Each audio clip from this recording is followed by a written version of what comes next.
지난 한 주간도 주 안에서 평안하셨습니까? 평안하셨습니까? 어제는 아는 목사님 아들 결혼한다고 해서 예식장에 다녀왔습니다. 예식이 11시였는데 이게 좀 늦게 시작됐고 예식도 조금 길어졌습니다. 나오자마자 식사를 하기 위해서 식당에 갔더니 아는 목사님이 두 분이 저한테 이런 얘기를 하는 거예요. 두 분이 저를 똑같이 칭찬을 했어요. 근데 칭찬했는데 똑같은 이유로 칭찬했습니다. 똑같은 이유가 뭐냐면은 3월 달에 제가 주례를 한 적이 있었는데 두 분이 똑같이 사관님 정말로 그때 설교가 짧아가지고 정말 좋았습니다. 그렇게 두 분이 똑같이 딱 설교가 짧아가 은혜 받았다는 얘기가 아니라 짧아가지고 너무 좋았습니다. 그러면서 칭찬을 딱 해요. 근데 사실 제가 짧게 하려고 해서 짧게 한 건 아니고 영어로 해야 되니까 할 말도 별로 없고 그래가지고 이렇게 짧게 했는데 그게 좋다고 이렇게 그래서 설교는 짧게 하는 게 이게 원칙이구나 이렇게 생각을 이제 했습니다. 오늘은 저희들이 이제 그 구세군 주일입니다. 7월 2일 이제 구세군인데요. 구세군은 1865년 감리교 목사님이었던 윌리엄 부스와 어떤 캐서린 부스는 이제 목사님이 아니죠. 에 의해 가지고 이제 동부 런던에서 시작되었습니다. 그분들은 이렇게 단체를 세울 그런 의도는 전혀 없었고, 가난하고 소외된 자들에게 구원의 메시지를 전해주기 위해서, 동부 런던은 지금으로 얘기하면 할렘가입니다. 달동네고, 쪽방촌이고, 그런 곳입니다. 1865년 7월 2일, 무덤가에 있는 텐트에서 첫 번째 집회를 드린 날입니다. 7월 2일이.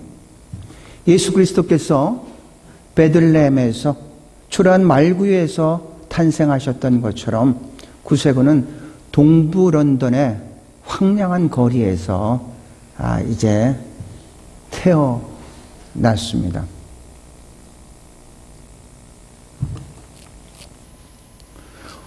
오늘 본문 이사야서 58장은 구세군의 어떤 헌장이라고 얘기를 할 수 있습니다.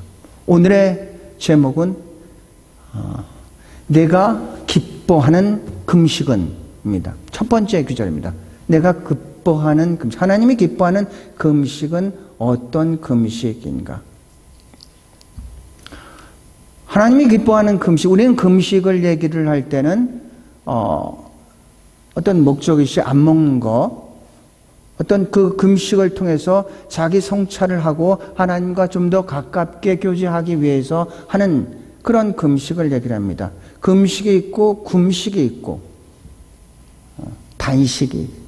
단식이라는 것은 아예 아무것도 입에 대지 않는 거고, 금식은 물은 마실 수 있는 거고, 금식은 없어서 못 먹는 거고. 오늘 본문은 이 금식에 대해서 얘기를 하고 있고, 또 예수 그리스도도 산상수훈은 마태복음 5장, 6장, 7장입니다.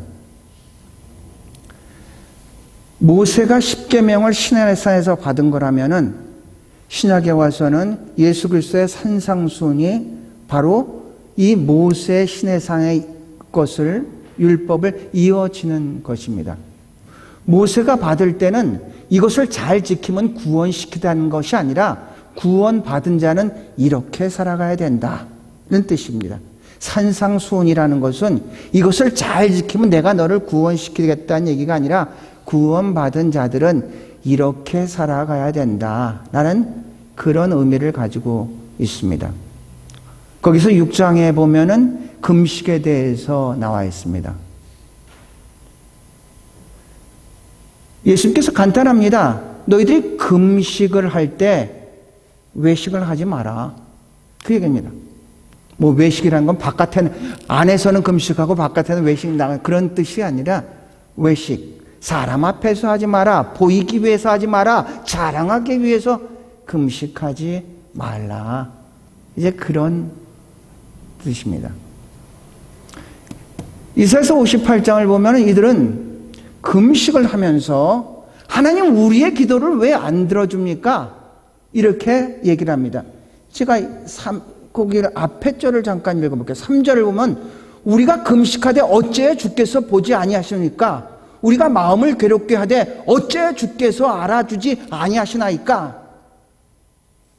이들이 그러면 아니 우리가 금식을 하는데 왜 주께서 보지도 않고 우리가 괴롭게 하는데 왜 우리를 알아주지도 않습니까? 이들이 그런 말을 하면서 금식을 하는데 하나님의 대답은 이렇습니다. 보라, 너희가 금식한 내게 오락을 하며 온갖 일을 시키며, 보라, 너희가 금식하면서 논쟁하고 다투며 악한 주먹을 치는데 너희가 오늘 금식하는 것은 너희의 목소리를 상달하게 하는 것이 아니니라. 이것이 어찌 내가 기뻐하는 금식이 되겠냐. 이들은 금식은 하는데 형식은 있는데, 그런데 금식을 하면서 오락을 하고 어떤 사람들 자꾸 일을 시키고 금식을 하면서 다투고 싸우고 이러면서 금식을 하면서 하나님 왜 안 들어주십니까? 이렇게 얘기를 하고 있다는 얘기죠. 그게 어떻게 올바른 금식이냐 하면서 오늘의 6절입니다. 내가 정말로 기뻐하는 금식은 이렇게 나오는 겁니다. 우린 금식은 무조건 안 먹는 거라고 이렇게 생각하는데 하나님께서 기뻐하는 금식은 이렇다는 얘기죠.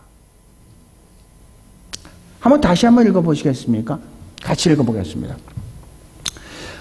내가 기뻐하는 금식은 흉악의 결박을 풀어주며 멍에의 줄을 끌어주며 압제당한 자를 자유케 하며 모든 멍에를 꺾는 것이 아니겠느냐.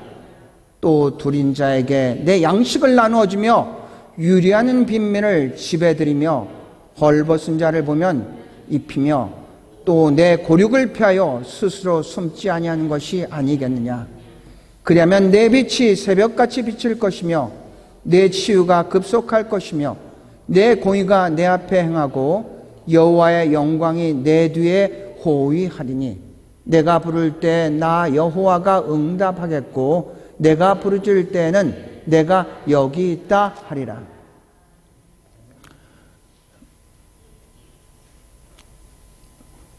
오래전에 우리 조인상 부교님한테 여쭤봤습니다. 어떤 손님이 제일 환자죠? 그러니까 어려운 손님입니까? 그랬더니 그렇게 말씀해 주셨어요. 환자가 와가지고 진료를 하고 하면은 의사가 얘기를 하면은 그냥 들어야 되는데 꼭 한마디를 덧붙이는 사람이 있답니다. 인터넷에서는 그렇게 얘기하지 않던데요.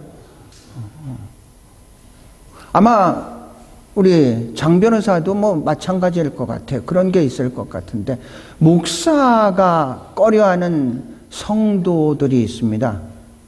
목사들이 꺼려하는 세 종류의 사람이죠. 첫 번째, 신학을 한 장로님을 굉장히 좀 꺼려합니다. 신학을, 설교를 들으면 그거 아닌 것 같은데? 아닌데? 두 번째,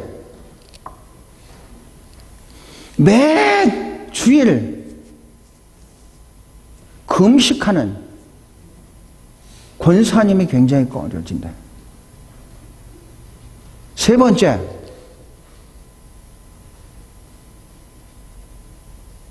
(40일) 철야 기도하는 그런 집사님이 굉장히 꺼려요. 이건 설문조사에서 나온 거. 설문조사. 목사님들을 조사, 어떤 사람이 거였으니까, 신학한 장로님이 참, 이게 굉장히 껄끄럽습니다. 매주 금식하는 권사님도 굉장히 껄끄럽고, 40일 철야기 또 하는 우리 집사님도 껄끄럽고, 성경 공부를 하는데 그게 왜 껄끄럽게 되겠습니까? 금식하는데 그게 뭐가 잘못됐습니까? 기도하는데 그게 뭘 잘못됐습니까? 그런데 문제는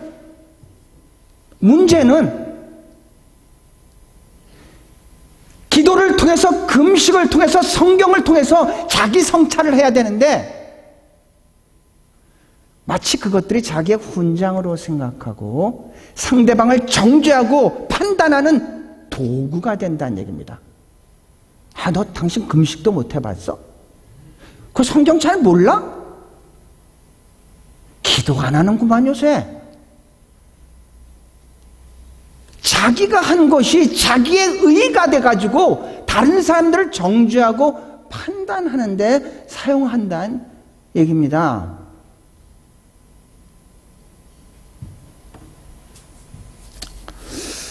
그런 것들은 다 우리가 겸손의 도구가 돼야 되는데 교만의 무기가 돼가지고 자기의 의를 자랑하는 훈장과 같이 그렇게 사람들을 대하기 때문에 참 꺼려진다는 얘기입니다.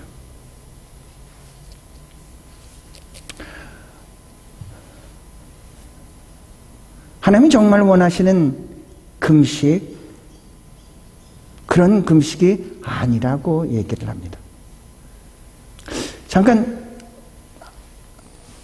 이분은 아까 얘기한 파운더스 데이입니다. 원래는 윌리엄 부스 혼자 이렇게 생각했는데 윌리엄 부스와 캐서린 부스 와이프인데 윌리엄 부스가 되기 위해서는 캐서린 부스가 조력자가 아니라 동역자로서 같이 활동을 했습니다. 윌리엄 부스는 동부 런던 그 빈민가에서 복음을 전하고 캐서린 부스는 그 임신한 상태에서도 서부 런던 부촌에 가서 말씀을 전해가지고 헌금을 가지고 그것을 동부 런던에 썼었던 그런 동역자의 위치에서 같이 일을 했기 때문에 founders에서 S 두 분에다가 S 아포스트로피를 붙여서 founders day라고 얘기를 합니다. 우리는 우리 자신을 위해서 이 땅에 온 것은 아니다. 남을 위해서 이 땅에 보내진 적어. 그래서 세상은 우리를 기다린다. 캐서린 부스의 이야기입니다. 사람들은 자기 자신을 위해서 살 수 없습니다. 왜? 자기 자신은 언젠가 떠날 텐데 자기 자신만을 위해서 살다가 마지막 그 순간에 우리는 얼마나 후회를 할 거겠습니까? 우리는 우연히 던져진 존재가 아니라 하나님에 의해서 보내진 존재인데 others, 다른 사람들을 위해서 보내진 존재란 얘기입니다. 작년에 있었던 잠깐 동영상 한 3분 정도 한번 보겠습니다. 오늘 여러분과 같이 좀 깊이 생각할 것은 구세군의 뿌리에 대해서 생각을 합니다. 우리의 뿌리, 첫 번째 우리가 아는 것은 앵글리칸 처치입니다. 이걸 말씀을 준비하면서 이 호주의 이 종교의 현황에 대해서 한번 조사를 해봤습니다. 호주가 지금 2,630만 정도 이렇게 되는데 호주는 매년 5년마다 인구 조사를 이렇게 합니다. 그래서 가장 최근에 한 게 2021년 인구 조사에 의하면은 한 크리스찬이라고 공식적으로 얘기하는 게 2016년만 해도 50%가 넘었는데 지금 한 44% 정도 이제 크리스찬이라고 얘기를 하고 그 44% 중에서 인구에서 캐톨릭이 20%, 가장, 그러니까 우리가 길을 가다가 5사람 중에 한 사람은 캐톨릭이라고 이렇게 생각하면 되고, 두 번째로 큰 교단이 앵글리칸 처치입니다. 앵글리칸 처치는 한 3가지의 용어를 사용합니다. 앵글리칸 처치, 성공회라고 우리가 알고 있죠. 성공이라는 건 거룩합니다. 우리가 사도신경 할 때 거룩한 무리, 이게 바로 이제 성공회를 얘기하고. 그래서 앵글리칸 처치라고 그러거든요. 처치 오브 잉글랜드라고 합니다. 그래서 영국에서 시작했기 때문에 정확하게 얘기하면 잉글랜드에서 이렇게 시작한 겁니다. 그래서 처치 오브 잉글랜드라고 하고 미국 같은 데는 에피스코플 처치라고 얘기를 합니다. 그래서 이 세 가지가 이제 앵글리칸을 얘기를 하는데, 이 호주의 앵글리칸은 9.8%. 그러니까 10사람 중에 한 사람은 이제 앵글리칸이었어요. 원래는 여기가 영연방이었기 때문에, 그렇기 때문에 이제 대부분이 앵글리칸이었죠. 그런데 인구가 유입되면서부터 이제 캐톨릭 사람들이 많이 오게 되고, 그러면서 한 1980년 초반부터 이제 그 순위가 바뀝니다. 그러니까 80년 전까지는 앵글리칸이 1위였었고, 그 다음에 가톨릭이 따라왔었는데, 이제 80년 초반부터 이제 순위가 바뀌면서 이제 캐톨릭이 가장 큰 교단이 됐고, 두 번째가 앵글리칸. 개신교는 굉장히 미세합니다. 한 3% 정도? 개신교는 아주 미대합니다. 감리교는 요한 웨슬레에 의해서 이제 만들어졌는데, 요한 웨슬레가 누구냐면은 앵글리칸 처치의 신부였습니다. 그래서 앵글리칸 처치의 신부로서 이제 미국을 선교를 갔었는데 철저하게 실패를 합니다. 배를 타고 가는데 풍랑이 일었을 때 자기는 선교사임에도 불구하고 굉장히 두려워서 막 떨고 있었는데, 어느 무리들이 찬양을 부르고 있는 것을 보고 도대체 저 사람들은 누구길래 이 어려운 환경 속에서도, 위험 속에서도 굴하지 않고 오히려 하나님께 찬양을 하나? 가서 물어봤더니 모라비안 교도였습니다. 그래서 이제 미국을 갔죠. 그런데 자기의 생각대로 된 것은 아무것도 없고 다시 돌아올 수밖에 없었던 그런 상황에 몰리게 되었죠. 웨슬레는 그랬습니다. 나는 인디안들을 구원하기 위해서 가는데 도대체 나는 누가 구원을 하나? 그런 갈등 속에서 영국에 왔었고, 어느 날 올더스게이트라는 길을 걷다가 모라비안 집회에 참석을 했고, 거기서 마틴 루터가 쓴 로마서의 전문을 쭉 읽는데 거기서 성령을 받습니다. 그리고 이제 요한 웨슬레는 성공의 신부로서 성령운동을 하고 성결운동을 하고, 바로 그때가 산업혁명의 시대에 있어서 이 사회적 구조가 아주 잘못됐고 양극화 현상이 일어났고, 노동자들이 노동에 착취를 당하고, 여성들은 매춘굴로 이끌려가고, 버려진 아이들은 그 노동의 도구가 되고, 그런 사회 구조 자체가 아주 어려웠었던 때, 웨슬레는 교회를 위한 교회가 아니라 세상을 위한 교회가 돼야 된다. 사회 정의를 외치기 시작했습니다. 그런데 웨슬레가 주장하는 이 성령운동도 이 앵글리칸에서 잘 받아들여지지 않고, 성결운동도 그렇고 또 사회 정의도 받아지지가 않게 되자 웨슬레는 어쩔 수 없이 이제 자기를 추종하는 사람들과 함께 움직였습니다. 웨슬레는 죽을 때도 성공의 신부로 죽었습니다. 감리교 목사가 아니라 창시자가 아니라 성공의 신부로 죽었는데, 이 웨슬레 운동을 추종하던 사람들에 의해서 후에 감리교가 만들어졌습니다. 왜 감리교냐면 메소드라는 것은 이 감리교 운동에서는 홀리 클럽이라 가지고 아주 시간도 정확하게 지키고 어떻게 생각하면 조금 율법적으로 최대한 자기가 할 수 있는 성결운동을 하다 보니까 이 바깥에서 너희들 메소디스트야 이렇게 해서 만들어진 겁니다. 그래서 이 감리교가 이제 성공회에 어떤 영향을 받게 되는 겁니다. 우리가 중요하게 생각해야 되는 건 산업혁명입니다. 이 산업혁명 전반부에 활동했었던 교단이 감리교고 후반부에 활동했던 교단이 구세군입니다. 그래서 우리는 이 산업혁명에 대해서 정확하게 이해를 해야지 이 전체적인 흐름을 우리가 알 수가 있는 것입니다. 산업혁명의 전반기에 활동했던 교단이 감리교고 후반기에 그 감리교의 영향을 받아서 활동했던 교단이 바로 구세군입니다.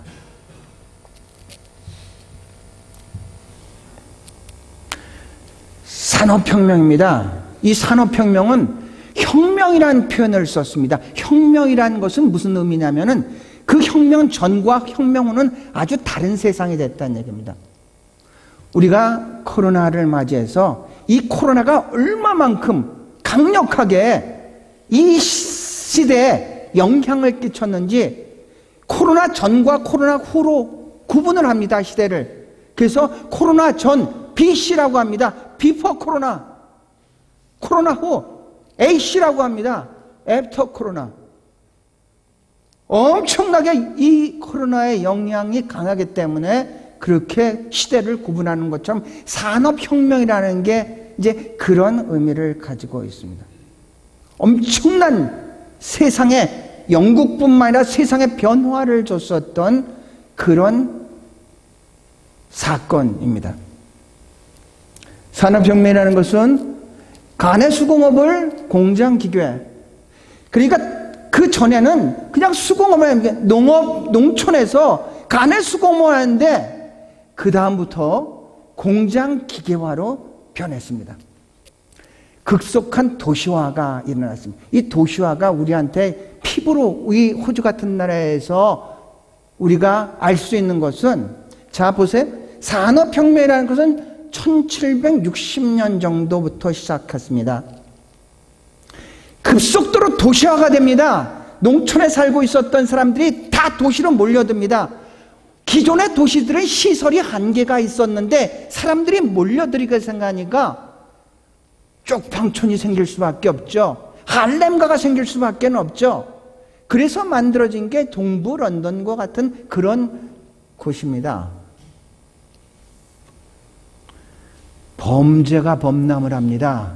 노동의 착취를 통해 가지고 이 가진 자들이, 자기의 자본가들이 이 노동자들의 노동을 착취를 하다 보니까 노동자들은 최선을 다해서 일하지만 아무것도 그들이 누릴 수 있는 게 없습니다. 악순환이 계속되는 상태에서 그는 결국은 알코올 중독자가 되든지 삶 자체가 피폐하게 됩니다. 범죄로 이어지게 되죠. 기존의 범죄 시설들은, 감옥들은 한계가 있게 됐죠. 그래서 영국에서 발상을 합니다. 그럼 이 범죄자들을 우리가 다 수용하지 못하니까 다른 나라로 보내야겠다. 그래서 초기에는 미국으로 보냈습니다. 그런데 1776년 미국이 독립을 합니다. 더 이상 보낼 수가 없으니까 그러면 그 다음에가 어디 있을까? 봤더니 이 남쪽에 땅이 하나 있었는데 캡틴 쿡이라는 사람이 1770년에 다녀오고 영국기를 꽂은 그런 곳이 있는데, 그러면 우리가 이 범죄자들을 그곳으로 보내자. 그래가지고 1788년 1월 26일 날 한 15척의 척들과 배들 1500명 정도, 11척의 1500명 정도가 이 호주 땅에 정착을 시작하게 된 겁니다. 그래서 호주는 일반 식민지가 아니라 페널 콜로니라고 합니다. 유형 식민지라는 얘기입니다. 일반 식민지가 아니라 범죄자들을 보내기 위해서 시작한 그런 것입니다. 산업혁명이라는 게 이 호주에도 그런 영향을 미쳤다는 얘기입니다. 사회와 경제구조가 변화를 합니다. 여러분, 공산주의의 반대가 여러분 뭐라고 생각하십니까? 대부분이 공산주의의 반대는 우리는 민주주의가 아니겠느냐 이렇게 얘기를 하는데, 공산주의의 반대는 민주주의가 아니라 자본주의입니다. 공산주의와 자본주의, 이것은 경제 구조에 초점을 맞춘 것이고, 민주주의의 반대는 독재주의입니다. 이것은 정치 구조에 초점을 맞춰서 만들어진 용어입니다. 자본가들이 노동을 계속 착취를 했습니다. 양극화 현상이 일어나게 되죠. 그죠? 계속해서 양극화해서 하는데, 가진 자들은 부르주아지라고 하고, 이 노동자 계급은 프롤레타리아라고 합니다. 가진 자들이 이 없는 자들을, 노동자들을 착취를 하게 되자, 그래서 만들어진 게 공산주의입니다. 그래서 만들어요. 공산주의란 이론적으로는 굉장히 좋죠. 지난주에 설교를 하셨던 것처럼 책으로 공산주의를 배우면 공산주의가 되지만, 몸으로 공산주의를 배우면 반공주의자가 된다고 했습니다. 이론상으로서는 굉장히 아주 좋은 그런 사상입니다. 하지만 실질적으로 공산주의는 절대로 그렇지가 않죠. 어찌됐든 이 자본가들의 착취에 반기를 들고 만들어진 사상이 공산주의라는 얘기입니다.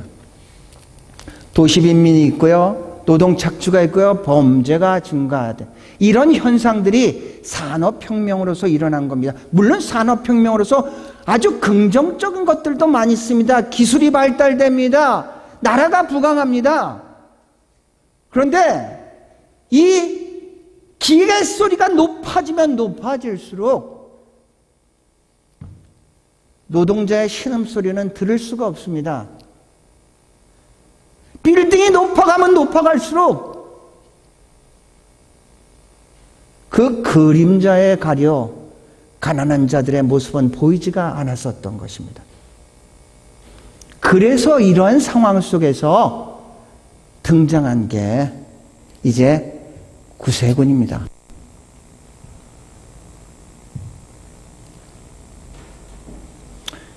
교회가 이 사회적인 책임을 지고 움직여야 되는데 교회는 침묵을 하고 있었습니다.